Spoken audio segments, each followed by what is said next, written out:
মা, ওকে তো তোমরা সময় বেঁধে দিয়েছো, এখন এসব কথা বলে কি লাভ? সেটাই তো ভুল হইছে। আর আমি দিন বাইতে দিনে দিছিস তুই আর তোর বাপ। আমি তো জানি ওই ছেলে জীবনে কিচ্ছু করতে পারবে না, নাই তার পায়ের নিচে মাটি, আবার সে করবে দালান কোটা। এদিকে কতগুলো ভালো ভালো পাত্র পেয়ে হাতছাড়া হয়ে গেল। সময় দিয়েছো, সময় শেষ হোক। আর আমি তো কথা বলেছি, সময়ের মধ্যে যদি ও কাজ করতে না পারে, তাহলে তোমরা যেই ছেলের সাথে বলবে আমি সেই ছেলেকে বিয়ে করবো। এখন যাও এখান থেকে। আয়নার নিজের চেহারা দেখছিস? এই যে বয়স বাইরে চেহারা কি খারাপ হয়ে যাচ্ছে? আর চেহারা খারাপ হয়ে গেলে না কোনো ছেলে বিয়ে করতে আসবে না। মা প্লিজ স্টপ ইট। হ্যাঁ, আমি তো স্টপিটি হয়ে থাকি। এই সুযোগে তোমাদের যার যা খুশি তাই করো। যত্তসব।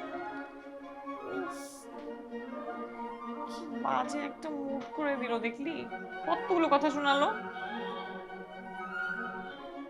দরজাটা বন্ধ করে দে, আমার একটু ঘুমাই।